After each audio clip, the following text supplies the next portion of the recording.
Good morning student. आज हम वापस अपनी क्लास में वापस से आप लोगों के सामने लेसन नंबर 4 को वापस से हम पढ़ने जा रहे हैं। और अब तक हम लेसन नंबर 4 में बहुत सारी बातें कुछ पढ़ चुके थे। स्वतंत्रता के बारे में हम समझ चुके थे, पढ़ चुके थे। हम बात कर रहे थे यहाँ पर लेसन नंबर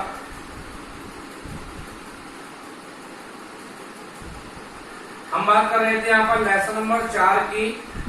और लेसन नंबर 4 जो है वो आपके था स्वतंत्रता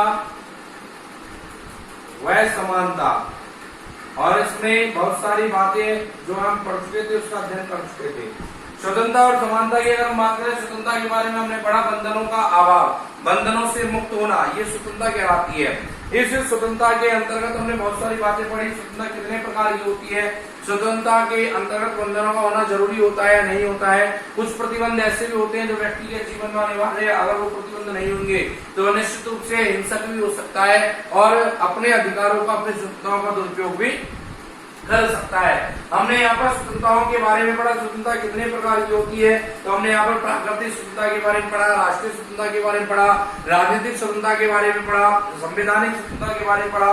अर्थात बहुत सारी स्वतंत्रताएं जो प्रत्येक मानव को प्राप्त होती है अपने जीवन काल में। अर्थात उसको देश के द्वारा, संविधान के द्वारा, प्रकृति के द्वारा बहुत सारी स्वतंत्रताएं प्रदान की जाती है। उन स्वतंत्रताओं के बारे में हमने यहाँ पर अध्ययन किया। और इसके बाद हमने अध्ययन किया था स्वतंत्रता के लिए आवश्यक शर्तें। अर्थात कुछ बातें ऐसी होती है जो हमारे जीवन में हमको उनका अनुसरण करना होता है। अगर हम उनका अनुसरण नहीं करेंगे तो ऐसी स्थिति में हम स्वतंत्रताओं को प्राप्त नहीं कर सकते। अर्थात स्वतंत्रता की प्राप्ति के लिए उन शर्तों को स्वीकार करना हमारे लिए अनिवार्य कार्य बन जाता है, अनिवार्य बात बन जाती है कि हम उसके लिए उन बातों को स्वीकार करें जिससे हमारी स्वतंत्रता यथावत रूप से बनी रहे। उनमें से कुछ बिंदु हम पढ़ चुके थे, कुछ बिंदु और यहाँ पर आज हम पढ़ना बाकी है। जैसे अगर हम बात करें स्वतंत्रता के लिए आवश्यक शर्तें, यहाँ पर हम पॉइंट डालते हैं स्वतंत्रता के लिए आवश्यक शर्तें। तो स्वतंत्रता के लिए आवश्यक शर्तों की अगर हम बात करें तो देखिए, हमने इसमें पहली शर्त जो पढ़ी थी वो पढ़ी थी व्यक्ति की स्वतंत्रता के प्रति नागरिक जागरूकता। अर्थात जब तक व्यक्ति स्वयं अपनी स्वतंत्रता के प्रति जागरूक नहीं होगा तब तक उसको राष्ट्र के द्वारा, संविधान के द्वारा, सरकार के द्वारा कितनी भी स्वतंत्रता प्रदान कर दी जाए वो उनका उपयोग नहीं कर पाएगा। इसके अलावा अगर हम बात करें व्यक्ति की जागरूकता के साथ साथ कि लोकतांत्रिक भावनाएं जो हैं जब तक पनपेगी नहीं तब तक स्वतंत्रता हमें प्राप्त नहीं हो सकती। इसलिए अगर हम बात करें कि सभी लोगों के प्रति समान व्यवहार किया जाए, ये कुछ बिंदु जो थे वो हम पढ़ चुके थे, इनकी आवश्यक शर्तें थी। आज हमें उन बिंदुओं के आगे के जो पॉइंट्स हैं जो हमारी स्वतंत्रता के लिए आवश्यक है उनके बारे में पढ़ने जा रहे हैं। तो उसमें आपके पॉइंट नंबर 5 आता है, जिसमें आता है आपके पक्षपात विहीन शासन। अर्थात किसी भी प्रकार से किसी व्यक्ति के प्रति कोई पक्षपात नहीं किया जाए, सभी के प्रति शासन व्यवस्था जो है वो समान रूप से, जो शासक है वो सभी को एक समान दृष्टि से देखे और एक समान दृष्टि से देखने के साथ सभी को समान अधिकार प्रदान करे। इसके बाद आता है आपके प्रेस की स्वतंत्रता।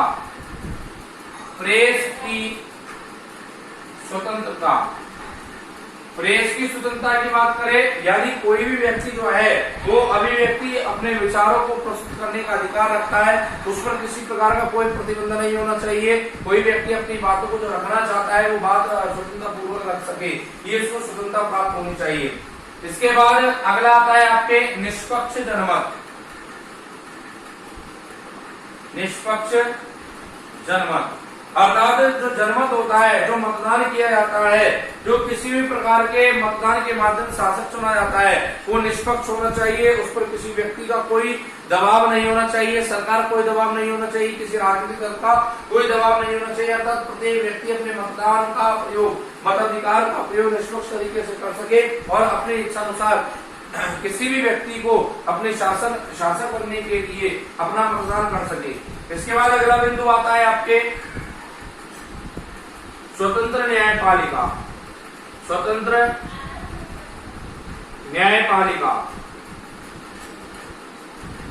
स्वतंत्र न्यायपालिका की हम बात करें अर्थात एक ऐसी न्यायपालिका जिस पर किसी अन्य बाहरी व्यक्ति का कोई दबाव ना हो, अर्थात न्यायपालिका अपने फैसले जो है वो निष्पक्ष तरीके से कर सके, किसी दबाव में आकर उन फैसलों को ना ले, उन निर्णयों को ना ले, जिससे प्रत्येक व्यक्ति को अपने न्याय की प्राप्ति हो सके। और जब व्यक्ति को न्याय की प्राप्ति होगी तो निश्चित रूप से वह अपने आप में स्वतंत्रता को महसूस करेगा, और अगर उस व्यक्ति को न्याय प्राप्त नहीं होगा तो ऐसी स्थिति में वो प्रतिबंधित महसूस करेगा।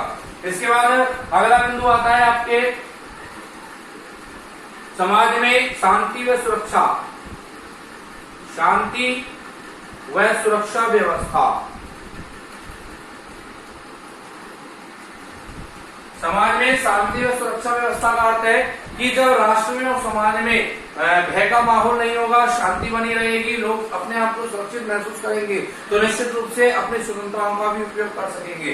लेकिन जब समाज में और राष्ट्र में अपनी स्वतंत्रता अपने आप को सुरक्षित महसूस नहीं कर पा रहे हैं, अव्यवस्थाएं उत्पन्न हो रही है, अशांति उत्पन्न हो रही है, तो ऐसी स्थिति में वह अपनी स्वतंत्रताओं को महसूस नहीं कर पाएंगे, और जब स्वतंत्रताओं को महसूस नहीं कर पाएंगे तो ऐसी स्थिति में जो शासन व्यवस्था है उसके विरोध प्रदर्शन भी कर सकते हैं। इसके बाद आता है आपके संविधानवाद।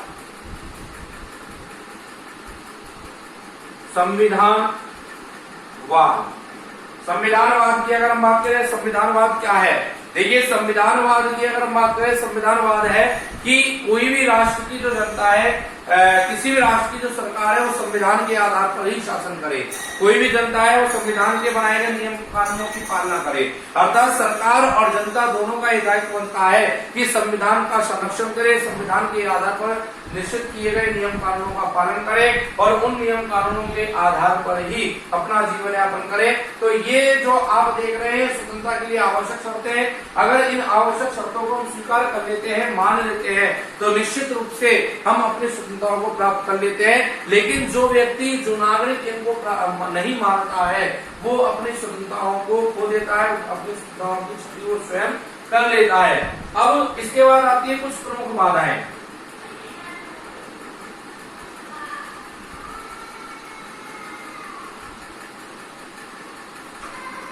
प्रमुख बाधाएं जो स्वतंत्रता के मार्ग में आती है, अर्थात कुछ ऐसे कार्य भी जो हमारी स्वतंत्रताओं को रोकते हैं, जो बाधा उत्पन्न करते हैं, समस्या उत्पन्न करते हैं। तो इन समस्याओं को, इन बाधाओं को रोकने के लिए हमें कुछ प्रयास भी करने चाहिए। सबसे पहली बात है कि जो बाधाएं, जो समस्याएं हैं, इनका निराकरण हमें स्वयं को करना होगा। अब पहले हम जान लेते हैं प्रमुख बाधा है कौन कौन सी। तो यहाँ पर बहुत सारी बाधाएं जो है यहाँ पर दी गई है। इसमें सबसे पहले बाधा आती है अपनी स्वतंत्रता के प्रति जागरूकता का अभाव।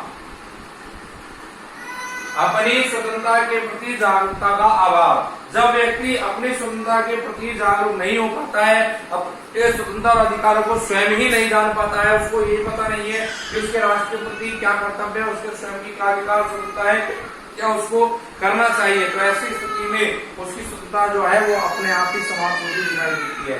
दूसरा है अशिक्षा। अशिक्षा अर्थात जब राष्ट्र की जनता, समाज की जनता जो है वो अगर अशिक्षित रहेंगे, पढ़े लिख नहीं पाएंगे, तो निश्चित रूप से अपने अधिकारों और कर्तव्यों के बारे में जान नहीं पाएंगे। राष्ट्र में हमें कौन से कार्य करने चाहिए ये भी समझ उनके पास नहीं होगी। ये भी वो नहीं जान पाएंगे कि हमें कौन से कार्यों के माध्यम से राष्ट्र को करना चाहिए, तो निश्चित रूप से अपनी स्वतंत्रताओं को खो देंगे। इसके बाद है गरीबी व संसाधनों का अभाव।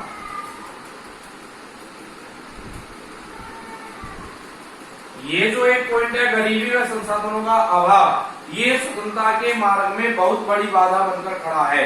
अर्थात जो गरीब वर्ग है, जो वंचित वर्ग है, वो अपने स्वतंत्रता और अधिकारों के बारे में जब जान पाएगा तो उसको अपने आजीविका के कार्यों से फुर्सत मिलेगी। अर्थात वो इतना गरीब होता है, उसका स्तर इतना डाउन होता है कि वो अपने और अपने परिवार के पालन पोषण करने के लिए ही समय व्यतीत कर देता है। उसको ये पता नहीं है कि किस प्रकार से उसको राष्ट्र के कार्य में सहयोग करना चाहिए। उसके पास संसाधन ही नहीं है जिसके माध्यम से वो अपनी स्वतंत्रता को जान सके और राष्ट्र में कार्य कर सके।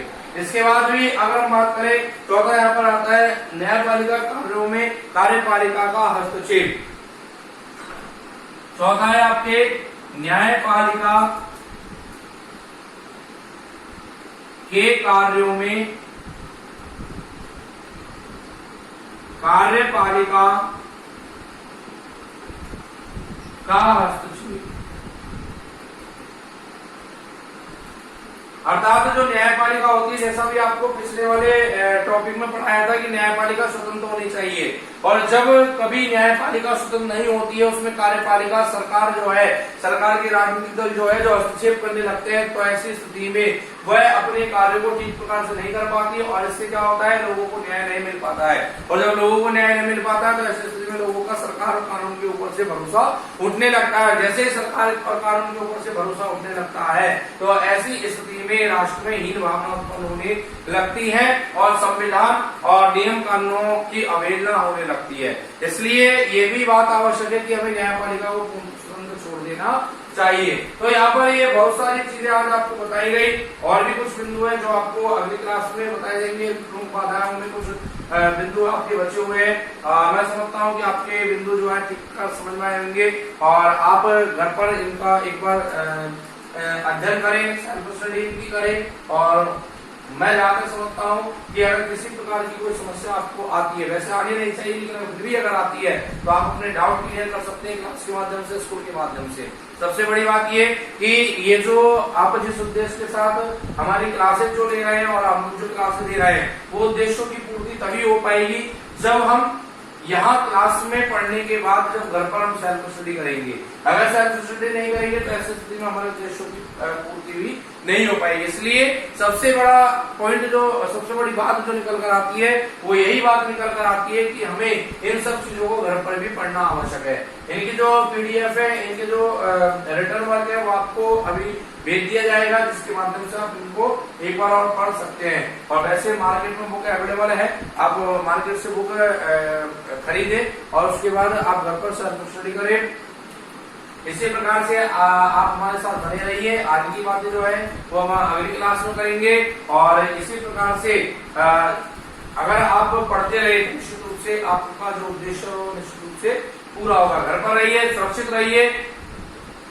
आगे की बातें अगली क्लास में, तब तक के लिए आप इंतजार कीजिए। Okay, thanks for the day.